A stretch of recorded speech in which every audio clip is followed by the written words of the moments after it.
Calling this meeting to order. Call the roll. Steve? Here. Brian? Present.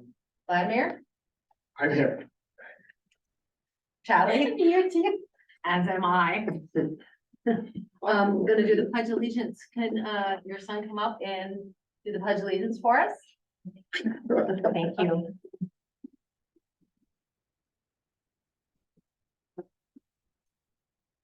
Pledge allegiance to the flag of the United States of America and to the republic for which it stands, one nation, under God, indivisible, with liberty and justice for all.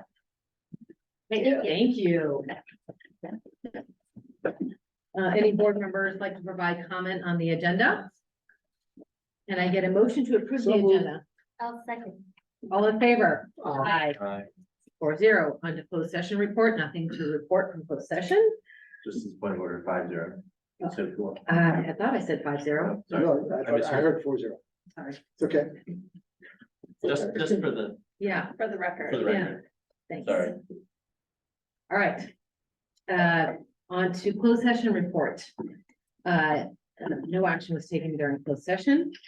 You know, I'll save my superintendent update because I actually did a opening update for you as our first action item, so I'll wrap it into that. All right. Consent calendar. Any board members want to provide comment on the consent calendar? Can I get a motion to approve the consent calendar? So, I'll second. All in favor? I, Passes 5-0. Employee requests to address the board, Mr. Hazelton. Hello, everyone. Hello. I am coming to you a little bit tired, as it was our 4th day of school today, as I'm sure lots of teachers are right now. But one of the things that I really loved about the opening this year was Sandra kind of touching on the teacher data from the staff survey that was given last spring. And it kind of revealed some things about how teachers were feeling.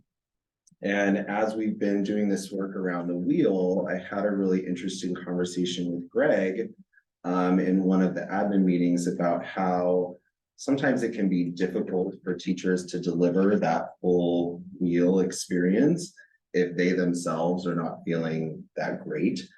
And so usually I don't really go like very personal with these, but I feel like it's fitting in this occasion. Before this year started, I really asked myself, what is going to sustain me in teaching? I'm entering my 10th year of teaching, and the last 3 have been doozies. And what I decided for myself was that I wanted to try and find joy in my teaching again and in my practice in order to kind of feed that emotional part of teaching that I think is almost the hardest thing to do.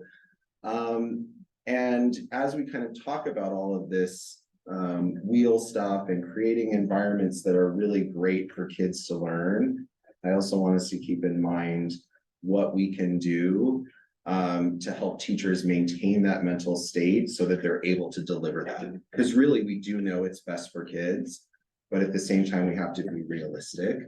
One of those things is the housing project, and I'm very excited tomorrow to get to speak on behalf of Los Altos Teachers Association for the ribbon cutting for the project. I think actions like those, where we are making efforts to make teachers' lives easier, whether that means it cuts down on their commute, whether it means they get to be more part of a community where they teach. I think those are vital things to helping teachers maintain that positive mental state. So thank you for that. And I look forward to seeing you tomorrow. Awesome, thank you. Elena Shea. Good evening. Good evening. Happy New Year. Every Thursday or Friday before a board meeting, Marcy calls me and says, Elena, are you going to speak? And last Thursday, Friday, I said, I'm not sure. So she called me again. I gave her more work. She had to call me this morning. And I said, and over the weekend, I was thinking, yes, I should speak. And this morning when she called me, like, yes, I'm gonna speak, and had something in mind. Well, driving here, I was listening to my radio on my car, not a playlist, not a podcast, but the actual radio. And it turned out I was on the Sequoia Union High School radio station, which, like, who knows, they had one. But an ad came on, and it was for looking for people to participate in the California High School Sports officiates, things like that. And it was an interesting ad because it was talking about this person that I been through high school sports, you know, the pros didn't call me, but you know, I really want to give back to my community and provide the service. And that's kind of the message I want to give today too, about a lot of our classified jobs, is we have a lot of jobs that are part-time, small time jobs, especially like a yard duty job, which is an hour a day, but they're essential for running our schools. And so I would just want to put that out there as a reminder to the board and to the legions of people listening in, you know, who knows, maybe it is on the radio, to come back to our schools. You know, we provided services for you, and hopefully if you've grown up in the United States, you've had an excellent school experience, and you want to do that and share that as an employee in our schools. Classified jobs are excellent for people who are looking for short periods of time, who are starting their careers, who have certain times available, and we could use your help. And working in the school is an exciting, fun place to work. So I just wanted to put that out as a message to keep getting out to the community, that we want you and need you, and we appreciate you. Thank you. Thank you, Elena. That was really, thank you so much. All right, moving on. To provide public comment on an agenda item, speaker cards are to be submitted to the superintendent. Speaker cards will not be accepted once public comment begins. Your name will be announced when it is your turn to speak. We're on to community comments. This is a time reserved for members of the public and employees to address the board on items that are not on the agenda. The board is not permitted to discuss or take action on non-agenda items, except to instruct the superintendent to review the matter further, report back to the board at a subsequent meeting, or place the matter on a future agenda. The board may make a brief comment or ask clarifying questions. Do we have any community comments? No. All right, moving on to action discussion items, opening the 23-24 school year.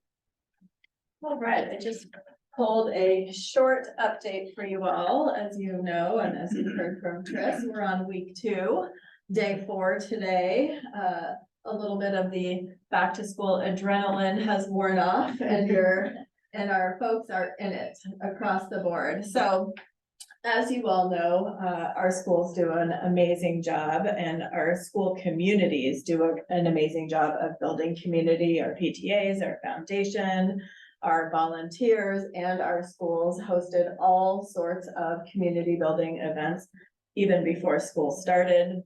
The weeks leading up, some of them had some of those socials and play dates throughout the summer to really encourage our new families to get to know each other. And then the days just leading up to school was a hoot. I think this was the Covington Coyote out there at one of the kinder play dates the day or two before school. And of course you have a picture over at Egan of schedule day.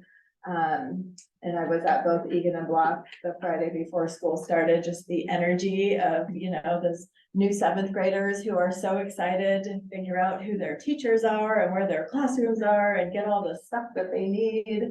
It's a really super fun day, and to welcome back our 8th graders as well. So building community is a big part of what we do at the start of the year.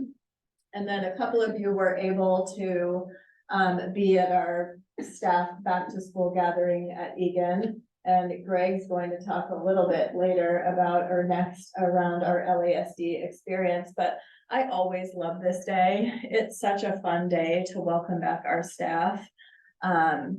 It's a great time to see people reconnecting, catching up, introducing new teammates to each other. It's such a great time. We were able to celebrate probably close to 20 new permanent teachers, which is fantastic.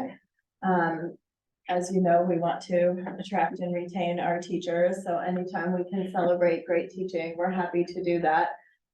We did a quick review of the LASD student experience, and Greg's gonna get a little more in-depth with that, and we looked at some teacher data that Chris had alluded to around these ideas of hope, engagement, belonging, and for staff, we looked at 21st century teaching.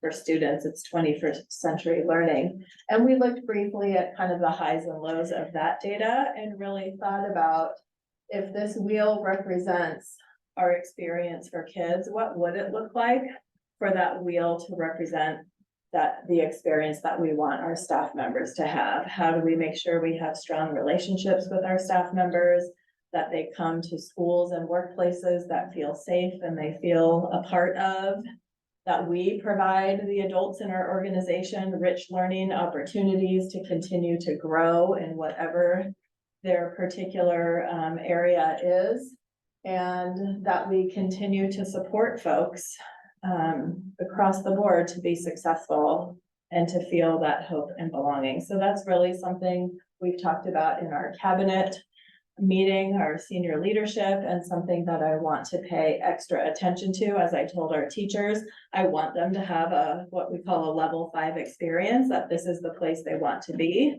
And they don't even have to guess twice, like, how do I feel about coming to work each day? Or how do I, do I have a good friend on campus? We want them to quickly be able to say, yes, absolutely.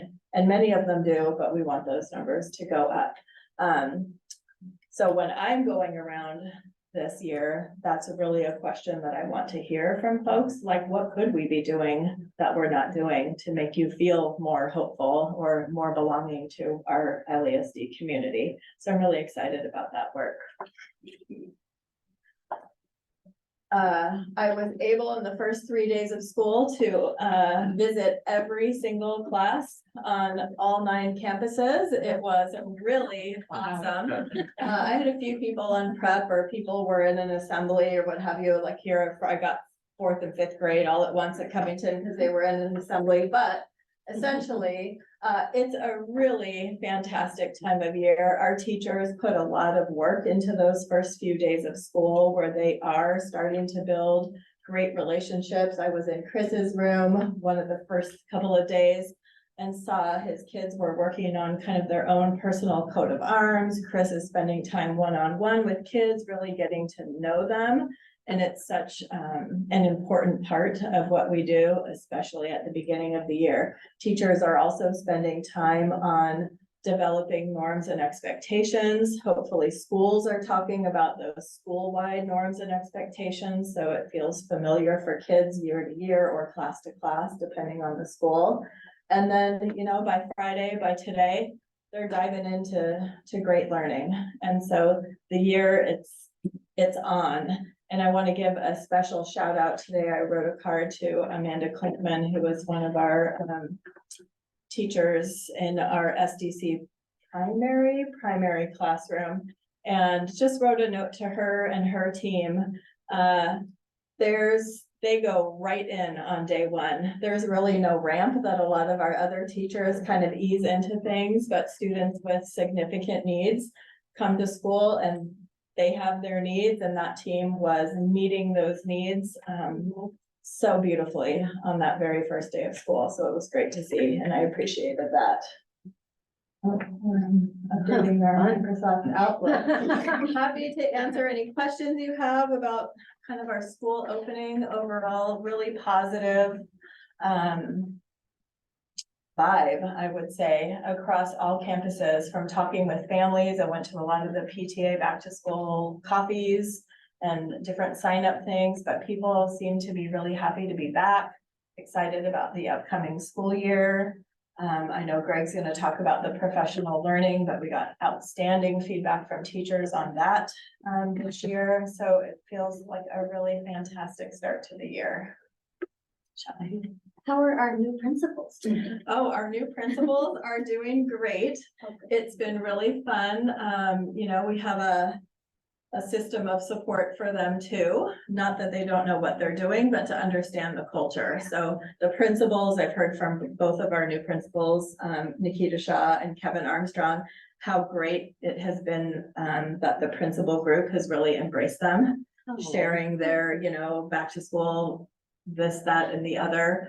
So I think they're feeling very well supported. I've heard nothing but great things from families at both school sites of how happy they are that things have gotten off to a really great start. Yep. It's good news. Any other questions for Sandra? Any public comment for Sandra? Any board comment? That was amazing. I'm like excited for the school year. Really good here. Thank you. Moving on to professional development update, Mr. Drummond. So folks. I'm really happy to be here for a number of reasons, but one of the biggest ones is that I'm really proud of what we've done this year so far, and proud of our plans that we have with teachers.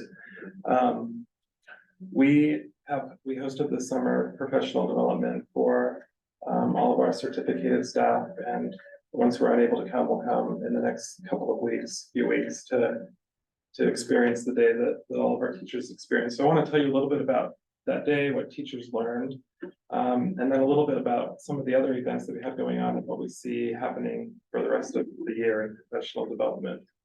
So I'll launch into the day that our teachers had. It's hard to think about an adult person who doesn't have memories of a teacher or an adult who really helped them transform in some way to become the person they are, to develop skills, mindsets, and habits, and help them at a personal level become a better person. And this is where our professional development started with teachers, with some storytelling.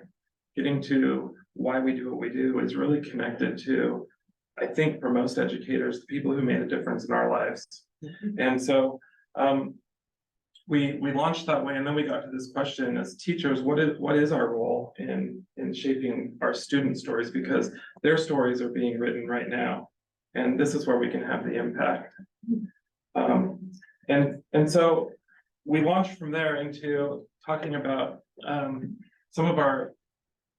You've learned a little bit about the student experience, and there's some information behind that that's really driving it.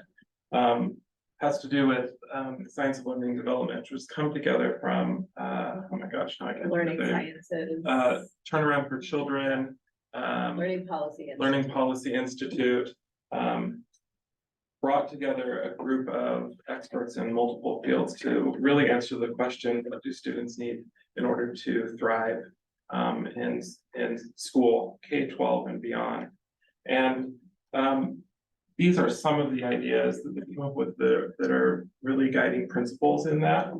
I'm just going to highlight a couple of them, and one that isn't even on there has to do with what many of us already know, right? The bidirectionality of nature and nurture, that both play an important role in students' development. And that presents both a very hopeful message and a challenge to educators, right?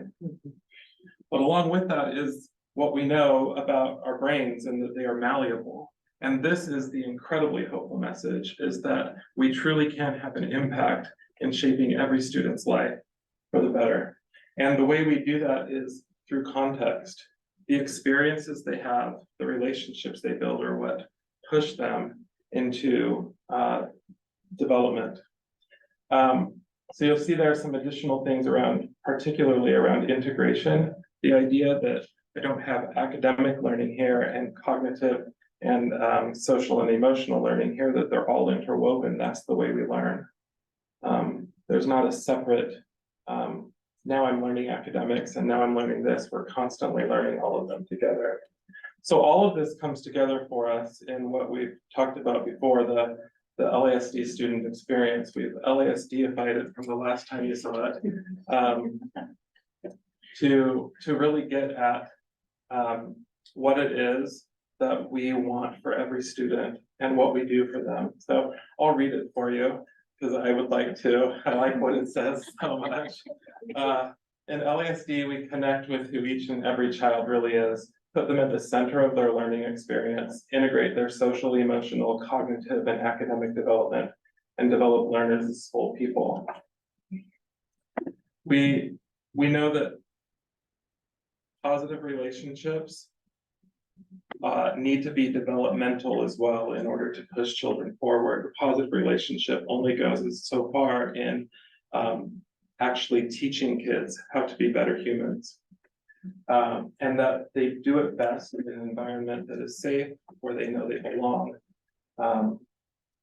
And that rich learning experiences include very engaging tasks that are rigorous, that a teacher plans for how to engage every student in class, and that they are intentionally teaching the skills and mindsets and habits, both of successful learners, but also of the discipline that they're teaching, and pushing kids towards success in the 6 C's, those habits that are going to make them successful for the rest of their lives. And then finally, integrated support systems. We consider both what support children need and also what challenge they need, because the direction of need for integration of support happens both ways.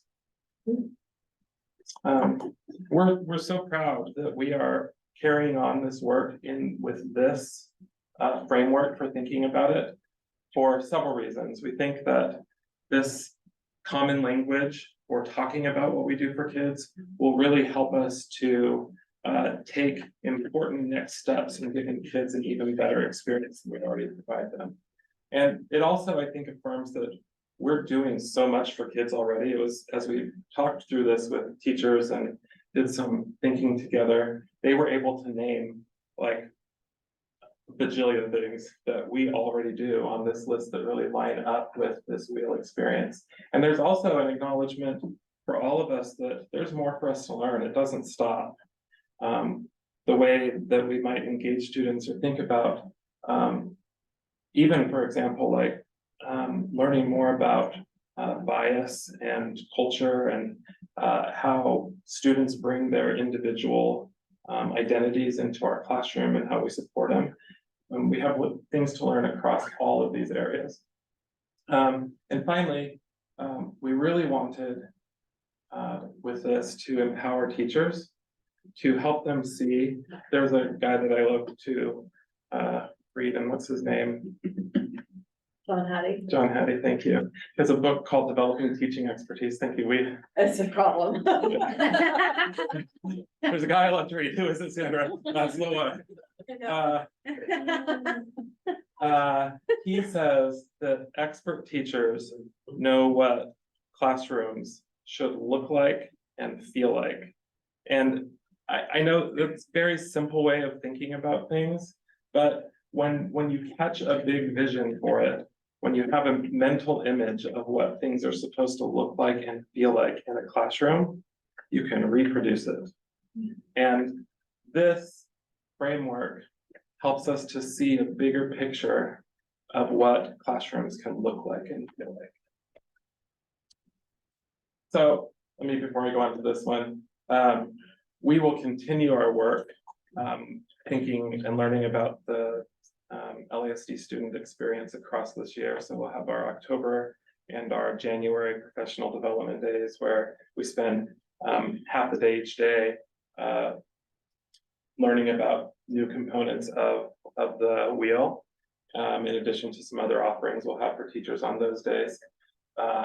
And this is the beginning of it, right? We expect that this work around this will continue for many, many years as we continue to adapt and adopt to create this experience for kids. So in addition, this summer we did some training for our newly adopted 6-8 science curriculum. We brought in the publisher to support teachers with that, and they're excited to get going on it. In addition to that, our updated units for K2 in reading. So it's the same series. They've just been updated to include additional connections to decoding for students in our primary grades. You'll see also, there's a series up there called the Jump Rope Readers. These are like the most popular thing among K2 teachers in the country right now, I think. There's a lot of buzz around them. Because these are decodable texts, and I don't know if you know what a decodable text is, but they're books that have words that kids can decode, they can decipher based on the phonics skills that they've already learned. So a good number of the words in this, depending on what book you give to kids in their sequence of learning, they should be able to decode the words in them. And it's a really essential part of our reading program. Well, this series happens to be so thoughtfully developed in that it's a series. So they actually tell stories across a number of books and within an individual book, which is very hard to do when you're thinking about only using like very simple words.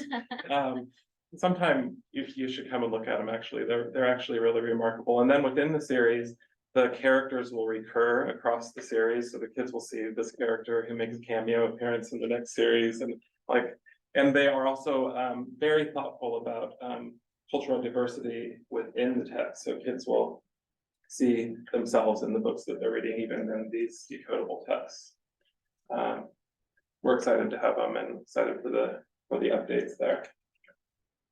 Additionally, we had some teachers who attended some training to learn more about Orton-Gillingham methods. These are methods that a teacher would use in working with kids who are learning to decode and need some explicit instruction.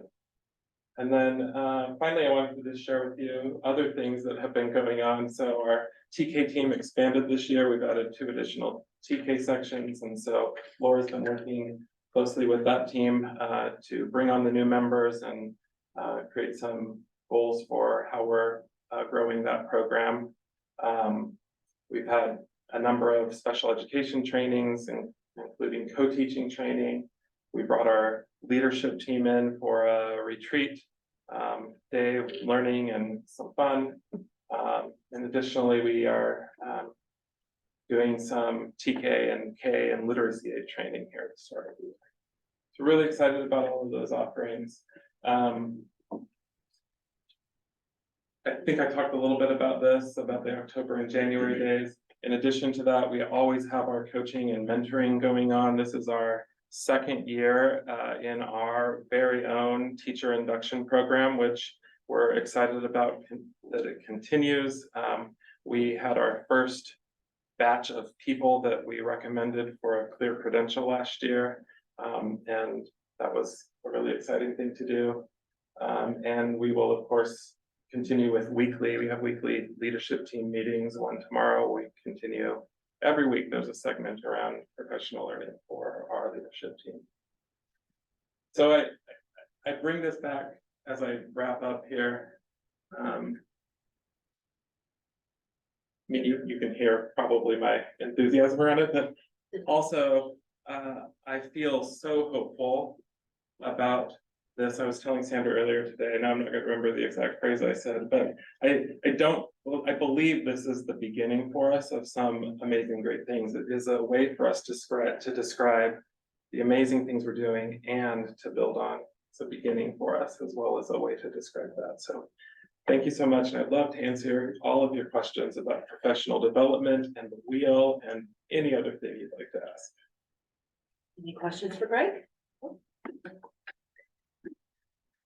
I mean, no questions, probably. It's very exciting. It is very exciting. I watched the video that was sent us to watch.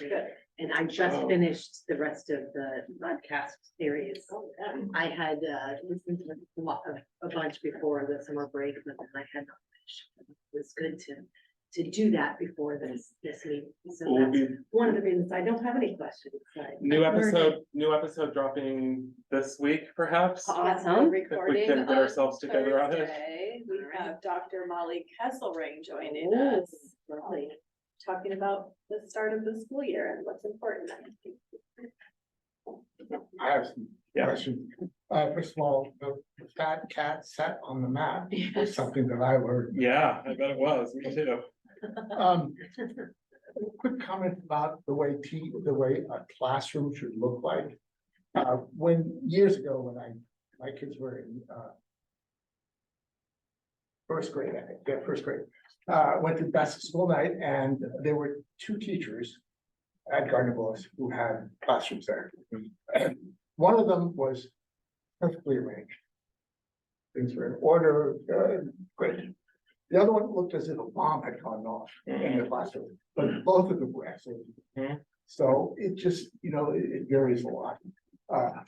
And it's complex, right, to think about what is it that makes a classroom? Should it always look orderly in order for it to be a classroom that's working? Should it always be quiet? Yeah. So, I have heard, some people say that, and I don't know if I believe this, that we only learn when we are challenged. When something, when we have to try to solve something, when we're stressed or something like that. And, just wondering, sort of like along those lines, how much of that is incorporated in your Yeah. teaching experience? Or another way of saying it is that, how does failure, what role does failure play in? Oh my gosh, we need to go to lunch Sorry. sometime. Well, I think, we talked with teachers about this at our training, and this will be a recurring theme because. If you are truly in a relationship with a student where you're helping them develop into something, then they need to be the ones who are doing the work. And so how do you hold a relationship with that student where you are pushing them to do the work at just the right level? At just their level of like readiness to take it in and to act on it, and then give them the tools to do it. Say the second part of your question. oh, again, it's just 'cause I like the actually- role of failure. Oh, so that's it, right? Just certain ideas that go through my head as you were talking, that's all. If a One of the- teacher's, go ahead. One of the visuals that we shared with teachers was this idea of teaching a child how to ride a bike. And I'm sure you remember teaching your own kids. I absolutely remember. And it's this push and pull, right? You're holding on, you're letting go, they're tumbling, you're holding on, you're letting go, but eventually off they go, Yeah. right? And you never just hold and let go and hope for the best. So it's this constant Sure. tension. You know it's theirs. They're the ones who Yes. have to ride the bike. You're not gonna ride it for them. Mhm. However, you don't want them to just fall over and not learn to ride the bike. Yeah. Oh, so there's a nice way of doing it? Don't do it the way Jessica did. Push down a hill. I think it was like this. I went back, I think. There's a better way. Yes. Thank you, Greg. It Thank sounds really you. good. Yes. Yeah, we're excited. On to summer programs report. Ms. Wiley. Hey, good evening. Just a reminder, I'm Laura Wiley. I'm a coordinator in the Curriculum and Instruction Office, and this summer I have the honor of being our principal of our summer programs. This evening, I'm going to take you through some of the program overview. I kind of gave you a little sneak peek before the school year ended, but I'll go over those programs a little bit more, talk about enrollment and attendance, really give you some insight into the student experiences of, or the student experience, depending on if they were an extended school year, our camps, and our intervention, and then really hit on some next steps. And in the next steps, really talking about how we're going to look at data going forward. Tonight's presentation won't have as much data as I would have liked to given you, and I'll explain that a little bit more, but I think you're really going to enjoy just seeing the different experiences. So our extended school year, which we also call ESY, was 18 days. And students were there for half day, so about 8:30 to 12:30. And we had about 55 students attend our ESY programs. We had 3 classes here at Covington and 4 classes over at Santa Rita. And we had 7 amazing LASD teachers and so many support staffs, to behaviorists, to speech therapists, to instructional assistants and so forth. It truly was amazing to see how much the support staff comes together to support our teachers and really support our students, especially with our extended school year. A lot of them, so we had the 55 students attend daily, but then a lot of our support staff also meets for appointment slots with students. So some that are still owed a few more hours of speech or social group, OT and so forth. So it was really great to have not just our students, but that were there on the daily, but also students come in for their appointment times and so forth. You'll see in the upper right-hand corner there, at the end of the summer program, each teacher filled out a student participation report for their student in ESY that will go into their folders and be shared with their case managers to update them on the goals that they work towards during ESY. Because a lot of what they do during ESY is continue working on the goals that are in their individualized education plans, so they get that extra time to do that. But really, they do a range of activities. I saw a lot of baking and cooking. One group made their own ice cream, like in a baggie. That was a whole experiment in itself. Our TSDC class made cookies and paid it forward and thanked all the staff for working. There was some water play. A couple of our classes got together for fitness minutes. So it was really fun. And there to kind of mimic more of a regular school day. And I'm going to go through that in a little bit more detail later. Then we had our summer intervention happening. And again, that ran for 18 days. And actually I had to, since last time I spoke to you, I hired an additional teacher. We had 7 teachers, probably I think I came mid-May probably to the board meeting. We had a lot more students who were interested in coming, so I went ahead and hired another teacher. That way we could keep our small groups small and really provide that intervention time for our students who needed it. We really focused on students in kinder through 5th grade, so current from last year, so our rising 1st and 6th grade. And we had 4 different intervention programs that we used. I explained them in detail before, but we have our LLI, level literacy intervention, our Sunday intervention, which are both really focused on our reading or English language arts. And then we had 2 math intervention programs that we used, Moving Up Mathematics and Do the Math. And all 4 of those are used as a tier 3 intervention during the school year as well.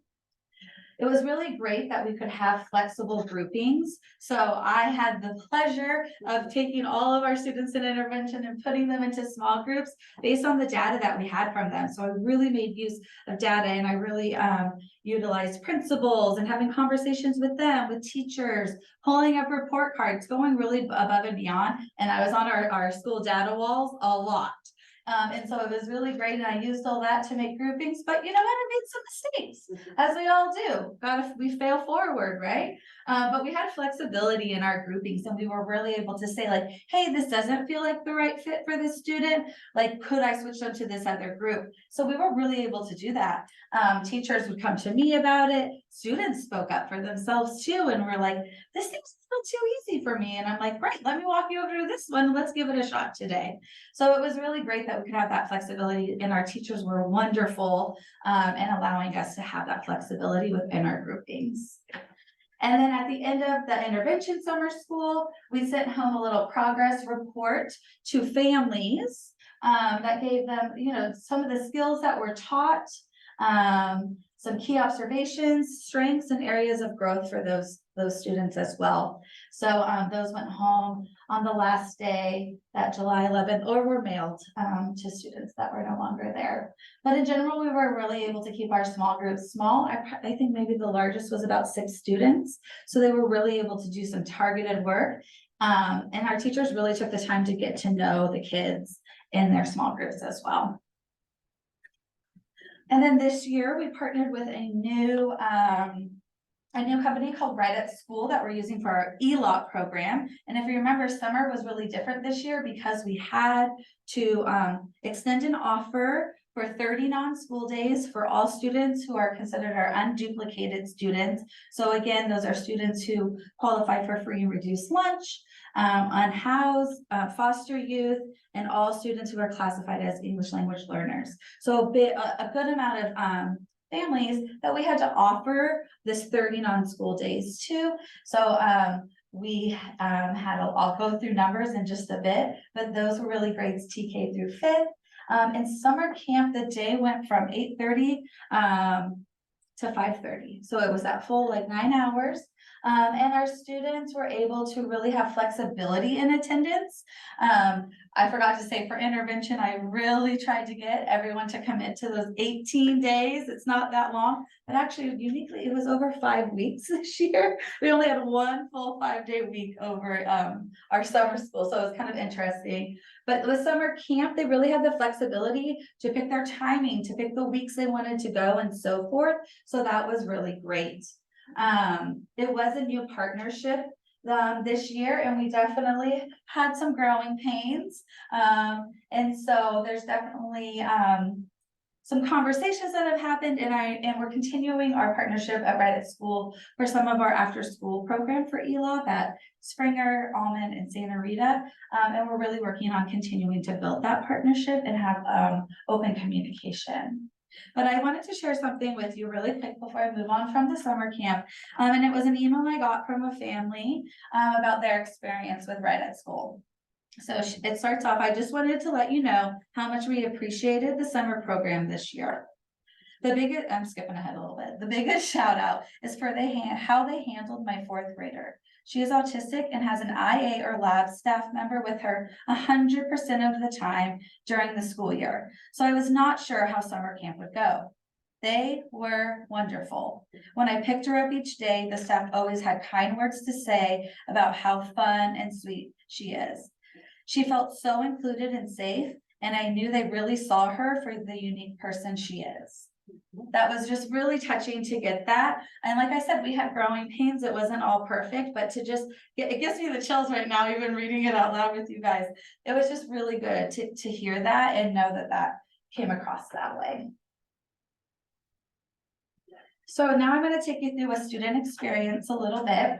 So if you remember, there are like 6 different pathways you could take during our summer programs this year. So most students who attended extended school year ESY just did that, but we did have a couple who also, after the extended school day, would go to summer camp with Right at School. So that was really great. They qualified, they were part of our ELOP, or they did a parent paid in, and they were really able to take advantage of some of that summer fun after ESY.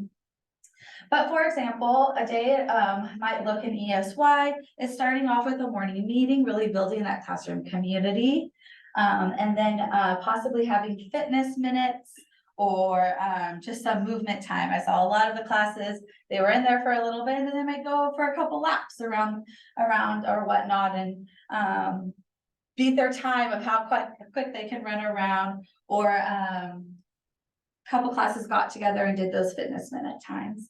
Then they might work on some writing, some math or so forth, kind of that academic time. I saw our teachers using a variety of engaging activities in ESY, videos, and like read alouds on screen to really capture the attention of our students. Social skills were also a big part, especially in our therapeutic special day class for ESY. And they would get together a couple times a week to really talk about social skills and social situations and how to deal with those. And then a student would go to recess, for example, have a little snack, play on the playground a little bit. I saw a lot of mindfulness happening, a lot of arts, which was really fun to see them just be able to express that. But yet they were always doing things too that really engaged them and kept them working towards their IEP goals. In some of these pictures here, you can see one of our lower SDC classes there having water play. We have 2 of our TSDC students here building some sort of model. It looks like a plane or something. And what's great about that is you have a kindergartner and a 5th grader right there, just so engaged and having fun. Working on writing, fine motor, and so forth. And then this picture here in the left corner, you can really see there's 3 students and there's 2 of those support staff I was telling you about. They really work together to support our students. All right, another pathway that students could have taken was summer camp. And or summer camp plus the extended camp. If you remember, about 18 days is what we were considering like our summer camp. And then because of ELOP and having to offer 30 non-school days, we actually did extended camp. And I'll go through numbers in just a moment too, about what our attendance looked like. But that went up until till the end of July. So 31 days is what we actually ended up doing. But camp was engaging. It took, you know, a little bit of time to work out those growing pains. Like I said, but students were able to start each morning with what they call a town hall. So students would arrive around 8:30. Breakfast was served from the get-go too, to all students, which was really great. And then they would go into their camp groups. They were kind of in different color groups based on grade level. And so they would start their town hall together and talk about maybe expectations or what was going to happen that day. And then they might go into their first curriculum for the day. They'll go outside and play games as well. You can see some of these different activities here were some of the curriculum from working on the second picture here. That was creating a habitat that was like different. So it was like a lizard in the Arctic and like what would you do to create that? So it was kind of unique, like putting 2 opposites together. So kind of getting them really thinking creatively. They did art. You can see one of our kinders over here doing some clay. And so the activities, I really saw them get better and better. And thank you for those of you that came around and visited during this time as well. But they really were able to do so many different activities, outside games. And I saw a lot of people really becoming friends from different school sites, which is something we always like to see too. And so that was really great. They did a lot of water play also at camp, especially on those really hot days. So that was really fun. And Red at School too also provided snack for our students. And again, that flexibility was really there. And they were really great at, you know, it might be week 3 and a family's just starting, really making that student feel welcome within their group. And then the last 2 routes that students could have taken was summer camp plus some summer intervention time. And they might have done summer camp, summer intervention, and extended camp. I told you lots of different pathways. But like I said, our intervention, we really tried to keep it to small groups. We used those 4 different curriculums. And what was really great too is teachers really took the time pretty much for the first 5 minutes of each session to spend time getting to know each other more and more, so that comfort was there. The students felt comfortable. The teacher knew the student a little bit. But the way this worked is students would come to camp and all start at camp. And then we had 4 different rotations for intervention that were about 45 minutes each. And a student might have just gone to one intervention group for like everyone went to ELA who was in intervention. About half of those, no, maybe like a third, also went to math small intervention too. So I was really able to look to see, use teacher input and see who really qualified for both intervention and ELA and math. And like I said, they would return to camp and dive back into all their activities, and some of them would go to extended camp as well. So here's some enrollment and attendance. So district-wide for intervention, to start us off, we had 135 students who committed to coming. In the first week, we had 127 of them show up. So pretty good. I will say the last week we had 64 students in attendance. And I really wanted to hit on this because that doesn't feel like a lot, right? And it's really hard.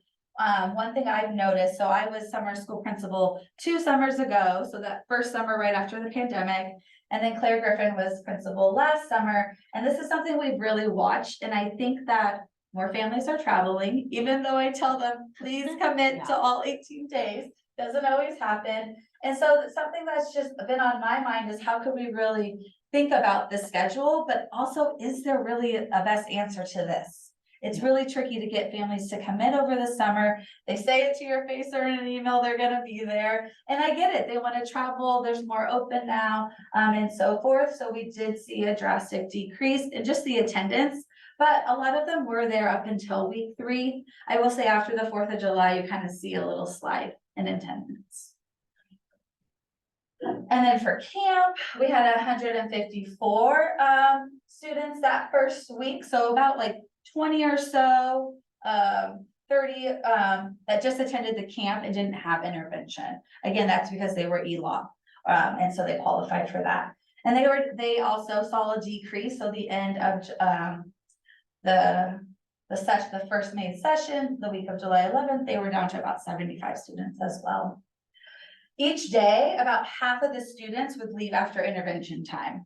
So of that, like 154, we probably get down to about 60 students who could stay up until like 5:30. And then the rest of them would go home at 12:30, or really they could get picked up again, that flexibility anytime. And for extended camp, which again was that July 12th through the end of the month, we saw an average of 35 students a day. And that's about 15 students more than we saw last year. So that's really good too. So these were Claire Griffin's previous next steps that she had in her presentation last year. And I just wanted to show that we definitely accomplished some of those this year. Like I said, I used a lot more data to determine who should be invited, especially for intervention.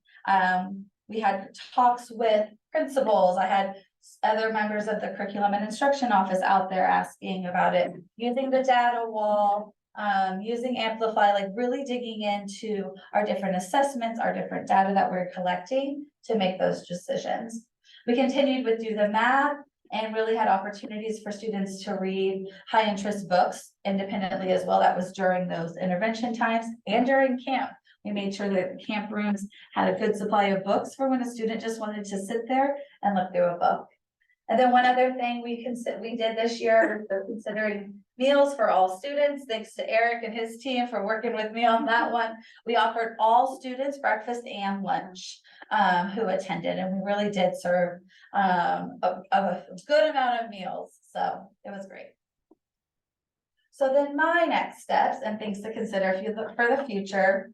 The way that we did our data collection this year is, like I said, I really used a lot of data from the spring. And then I did a progress monitoring check right at the end of the summer intervention time. And then I'm going to use the upcoming fall data that's collected to really give a full picture of what that looks like, especially because it was 18 days. I didn't want to eat up intervention time from our students of assessing twice during those 18 days. So really we'll go from a spring, a midsummer check-in, and a fall to really see that progress that students made. So I will be happy to share a memo with Sandra and with you, the board, about what those results look like when we're done assessing. I think it's like end of September, so it's coming, I promise. And then I also did those progress updates that went home to families. I would love to get those to students' current teachers to see what they worked on over the summer, so they might be able to pick up right where those students left off, especially with our intervention teachers. And then things to consider for the future, build on partnership with our camp provider. Possibly provide enrichment opportunities. How can we meet the needs of those students who aren't there yet and those who are there? It could use some enrichment.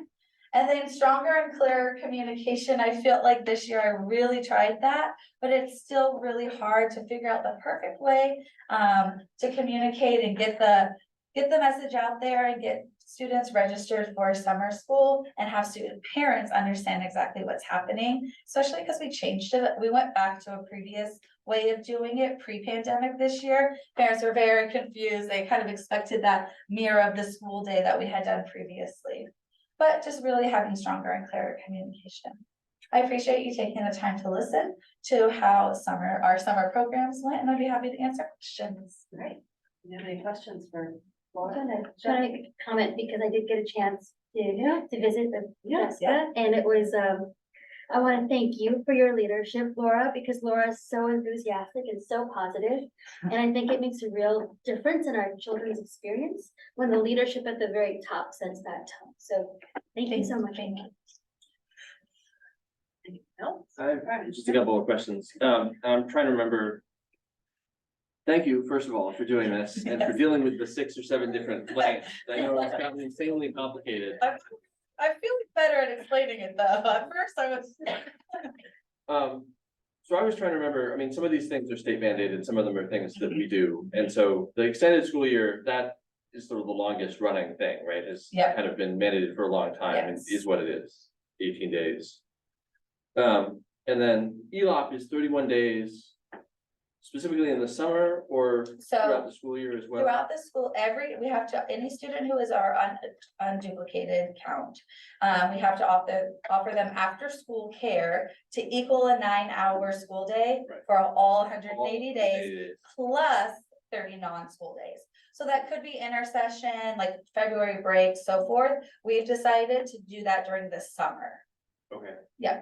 So that was, one of my questions was gonna be whether we're thinking about that. I mean, given, as you say, sort of attendance after July 4th fell way off. Yeah. If we're sort of wasting our money setting up this program that 50% of families don't really want extended over the summer, one of my questions would be whether we consider doing that during breaks. Yeah, Whether that would be more useful for our families. I think that's really an interesting idea. Yeah. Yeah, okay, great. And then summer intervention is not a state mandated program, right? That's us trying to Yep. help our kids. And we've done that for years as well. Right, and Yep. so I guess, I mean, I would have the same question there is like, given that we, every year, I mean, it does seem like the drop off was a lot higher this year. Yeah. I mean, anecdotally, I walked through, I think, the first Monday that there was actually the program, because as you say, the calendar is weird, but I think it's maybe weird most summers, I don't know, but it did seem a lot quieter this year than it has in previous years, and so I wonder whether that contributed to the sort of drop off as kids sort of looked around and said, "Is nobody here? Why am I here?" Yeah, no, it's, there's so many factors too, considering staff that, you know, if we want our high qualified staff teaching, they deserve their break That's too always at the some problem, point, right? is that- Or the school where we host, they really like, but we need to get that school half deep cleaned as well. Right. So there's so many of those factors, but I love the idea of looking at how could we maybe tweak things a little bit. To really make sure, I guarantee mean, our enrollment. unfortunately, you know, I hate to sort of boil things down to bang for the buck, but you know, fundamentally, it sort of is what it is. We've got a limited pot of resources. And Right. so the last thing I want to do is, I you know, totally pay all see of these that. great teachers what they deserve. And then have them be Yeah. teaching one student, Yeah. which is great for that student, you know, great for that We better student, see but. big results for that one. Yeah, exactly. So, No, but anyway, that's a really valid point. Thanks, Brian. so yeah, so I would love to see sort of a thought about, for the ELOP especially, Yeah. since that's so many days. And because we have families who we know struggle sometimes during February break or Yeah. other of those breaks to provide thoughtful care, so. That's great. Thank you. Any other questions or comments from the board? Any? Thank you. Thank you. Right, we got you. You're here. On to notice of completion with Best Electric. So routine item after construction is completed to file a notice of completion. This allowed the district to file this with the county recorder's office. And it protects the district against any stop notice by the contractor or any suppliers. So tonight we're asking the board to approve a notice of completion for Best Electric for the lighting project for across Springer, Almond, and Block schools. Awesome. Any board questions? Any comments? Any public comment? No. All right, can I get a motion to approve the notice of completion with Best Electric? So moved. I'll second. All in favor? Aye. Passes 5-0. Moving on to employment agreement for consulting service with Randall A. Kenyon. So Randall Kenyon has provided us some great services over 35 years as his chief business officer. But the last year really provided some valuable expertise and background with negotiations with the 10 sites, some of the TDR programs with the city of Mountain View, and most importantly, with the joint use agreement with the city of Mountain View. They're a great resource to the district, and we're asking the board to renew the agreement. A slight increase as costs have gone up, obviously, because this agreement was modified by DWK, who's our legal counsel, who has reviewed the agreement. And gave us their blessing. So tonight we're asking you to approve the employment agreement for Randy Kenyon for the upcoming fiscal year for 10 site consulting services. All right. Any questions? Any comments? Any public comment? No. All right. Can I get a motion to approve the employment agreement with Randall A. Kenyon? So moved. I'll second. All in favor? Aye. Aye. Passes 5-0. Moving on to board policy update, our AR 3311.3 design build contracts. Yeah, we brought this at a previous meeting, we're asked to go back and make some revisions to it. We checked with legal counsel. It does meet all the criteria based on CSB recommendations. The one item that was pointed out was item 4, which is about any design build entity that employs a former district employee or board member who was like originally hired that was doing any of the planning arrangements, that is an actual conflict of interest. And this is the reason we wanted to do this is if we do any design build contracts in the future, most notably that was passed at the previous meeting was the CalShape design build contract. That is over $1 million. And if we do any larger projects for any future bond projects, anything over $5 million, we do need to have an updated AR with the conflict of interest, and this allows us to do that. So tonight, we're asking the board to approve the revision to AR 3311.3. Any further questions or comments on AR 3311.3? All right. Can I get a motion to approve board policy update AR 3311.3 design build contracts? So moved. I'll second. All in favor? Aye. Aye. Passes 5-0. To 23-24 mentor tutor connection memorandum of understanding.